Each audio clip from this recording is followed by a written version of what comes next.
Newry, going live to the world from the traditional and historic heart of Newry. We greet you this morning in San Francisco, in New York, Manhattan. We greet you in Dubai. We greet you in Australia and New Zealand. It's really, really fine to be speaking with you and having communication. Now, I want to say this to you, and wherever you are in the world, look out for the topic that we're going to be talking about now. But let me just say this first of all. Milk. UHT or powdered, sugar, fruit juice, soup, pasta sauces, tinned sponge puddings, tinned tomatoes. You can do so much with tomatoes. Cereals, tinned rice pudding, tea bags, instant coffee, instant mashed potato, rice, pasta, tinned meat, fish, tinned fruit, jam, biscuits, or snack bars. These are the things that the Newry Food Bank, part and parcel of the Trussell Trust of food banks throughout the United Kingdom, want you to bring to them.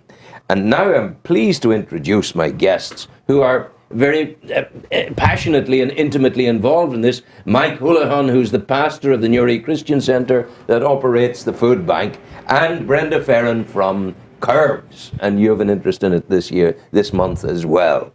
You're both very, very welcome indeed. Thanks very much. And first of all, Brenda, what is it that Curves and you will be doing? Curves throughout the world. Curves is a franchise, so we're all over the world. And every year, and the whole way through March, we collect food, as much food as we possibly can. It seems very strange for a gym to do this, but it works because we have a great community in Curves. You know, everybody does come together, and you know, a lot of my ladies, they're all women in Curves, so that they understand the local community and who might need. So it works really, really well that they bring food stuff in all of March. So they're bringing food, and you're encouraging them by waiving their enrollment. Yeah, they would normally pay a service fee, a join up, a start up fee in Curves. So there's no start up fee, there's no charge at the moment all through March. If they just bring me in a bag of groceries. And have the groceries started arriving yet? A couple of bags just in there this morning. We've only really started talking about it last week, you know. And once you get talking, you get the people bringing it. You do indeed. Yeah, you do indeed. This must warm the cockles of your heart, Mike. Absolutely. You know, we've been feeding a lot of people since we opened the end of last October. And the one thing that we need is we need people to get on board with us and to help us in the community to raise food. We have no way of raising food except for the benevolence of the people. Yeah, but I mean, it's a huge thing that you do in administering the food and distributing the food. Mm-hmm.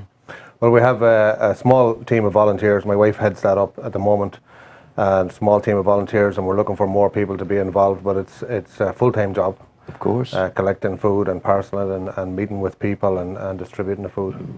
And it finds its origin in the Trussell Trust. That's right. Tell me, and I'm sure you would like to hear this as well, Brenda, what is the Trussell Trust and how did it come about? There was just a husband and wife, and their name was actually Trussell. And they just saw poverty and they saw a need, and they just started the first food bank. And just out of that, they just grew into a franchise, and they spread all over the UK.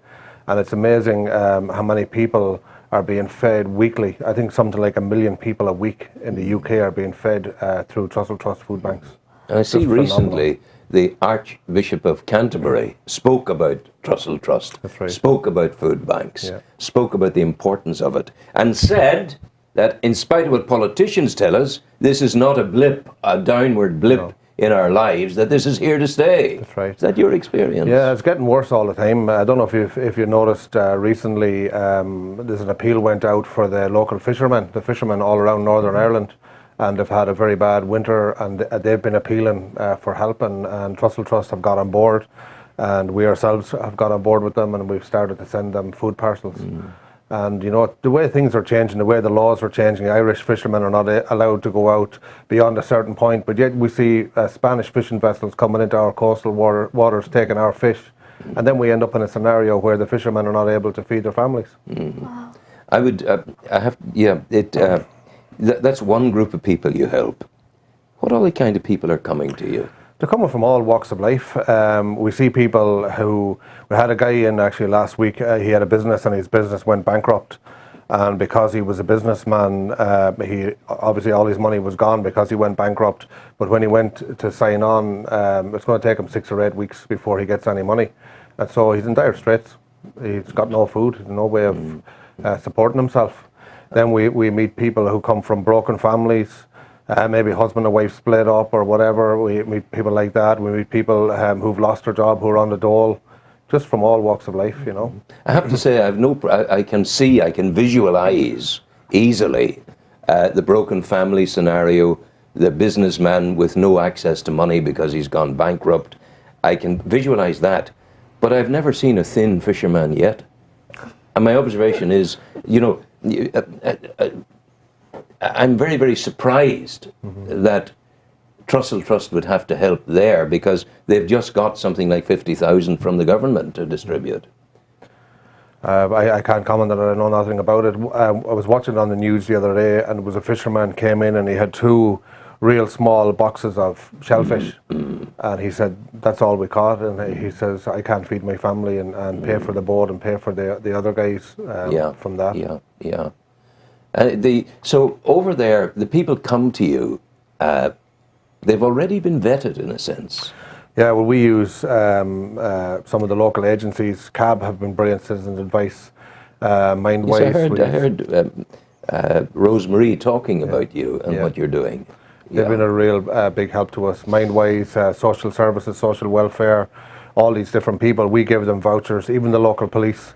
We've given them vouchers, and if they find themselves in situations where they encounter people who are genuinely in need, then they will give them a voucher and they will come to us to redeem the voucher, and we will give them 3 days worth of food per size of the family. So it's written on the voucher how many people are in the family, and we will give them 3 days worth of food in accordance with that. Brenda, this is interesting, isn't it? Yeah. You see now what you're getting into. Yeah. And you're a cog in a very powerful wheel. Very big wheel. Well, you know, it's something, as I said, we've done year after year, and every year I always kept it local. You know, I think it was the Simon Community done last year, done Women's Aid the year before. You know, I try to change around the charities. But what I love about Mike and his organisation is they already have the avenue. You know, they have the people coming. Where the other places I was sort of landing with all this food, which was brilliant. And then they were saying, they probably didn't know what to go, where to go with it, you know. Yeah. So I love that we can work together now and make sure that this is going to the right people and people genuinely need. It's food that won't perish. Yes. And you make that clear to your members. Very clear, always non-perishable, yeah. Generally packets, like we always get cereals and the pasta sauces, as you were saying. And you could live forever on a bag of rice. Exactly, you know, it goes a long way. The major thing for us at the moment, and I have some shopping lists there, I'll give them to you and you can show them to the ladies, but the major thing for us at the moment is things like tinned meat or tinned fish. Because they tend to go very quick. Tinned meat, tinned fish. Like your tuna and your tins, tin of ham or tin of tuna or tin of salmon or things like that. You know. So if you think about it, a wonderful meal is a couple of slices of bread and a tin of sardines. Yeah. Now that's under £1, you know, for people. That's right. And that can feed. But it comes into very sharp focus, Mike, when you're dealing with maybe a single parent family. And you have a child there that's an infant. They've no food. They've had to choose between eat or heat, and they needed the heat, so they've run out of money. And very often these are people who are isolated in society. Right. Is that what you're finding? Yeah, very much so. We had a lady in last week, a single lady. When I say single lady, her husband had left her, and she had 3 children under 2. And so here she is, she's trying to bring up these 3 children under 2. Where does she get the help from? She can't go and work. Because her husband had just left her, she found herself in a situation where she needed to get her social welfare amended and so on and so on. But in the meantime, and so we encounter people like this. You know? You're an important safety net, really. Yeah. That's where you are in that. I remember Brother Kevin down at the homeless centre in Dublin telling me that he like you, he doesn't judge at all. But that a lady had arrived, and this was the lesson that taught him. He said a lady arrived at our door. She was driving a beautiful 4x4, and she had 2 children in herself, and she was coming in seeking a food parcel. And I got to wondering afterwards. He said, why she would need a food parcel. 4x4, lovely children, everything good. And it was only afterwards that he found out that she had been the victim of losing her house as a consequence of her relationship. Lost the house, and the 4x4 was her home. She was living in it. The last vestige, if you like, of the better days. Yeah. That's all was left, but she and her children were living in that. That sums it up in a way, doesn't it? Yeah. It's amazing. We meet people, as I say, from all walks of life, and it's amazing just to hear some of the stories. Do you know what I would love to do someday, Ron? I don't know how possible it would be, but to get some of the people who've come through our food bank to come and give testimonials. And we had a guy in, and him and his wife had lost a baby, and they were very, very depressed. And when they came to us looking for food, he had lost his job because of the depression and so on. But when they came to us for food, they were terrified to come through the door, thinking these people are going to judge us, they're going to be asking us all sorts of questions. And he's been back a few times, and he said, you know what, I love it here. He said, I come in, he says, the warmth, the friendliness, and as soon as people come in, we greet them cordially, we invite them to have a cup of tea or a cup of coffee with us, and give them some biscuits and so on. And we listen to their story, we don't judge them, and we give them their food parcel. Sometimes we have people come, and most of the people that come actually have no transport because that's how badly off they are. And a lot of times we will give them a lift home maybe or whatever else, and there's nothing to fear. You know, we look after people, we treat them very well, and everyone who has come has a good word to say about how they were treated. Karen, it's a beautiful thing to be associated with, from your point of view. Yeah. And your people are proud of that. Oh, very much so. It's great to live in a lovely town that does come together and has such a community spirit. But it's just so sad. You know, then people have to swallow a lot of pride before they walk through your door. Oh, indeed, That's right, yeah. indeed, That's right. indeed. You know, and by a different token, you know, a lot of my ladies come into me very sort of self-conscious and, you know, lost a lot of confidence. They've had kids, they don't feel the same, or husbands left them or whatever. You know, my environment would be very much people feeling the same in a different way. So maybe that's why we always do so well at this. You know, just realising now. There's an empathy there. So, you know, it's a togetherness. Yeah.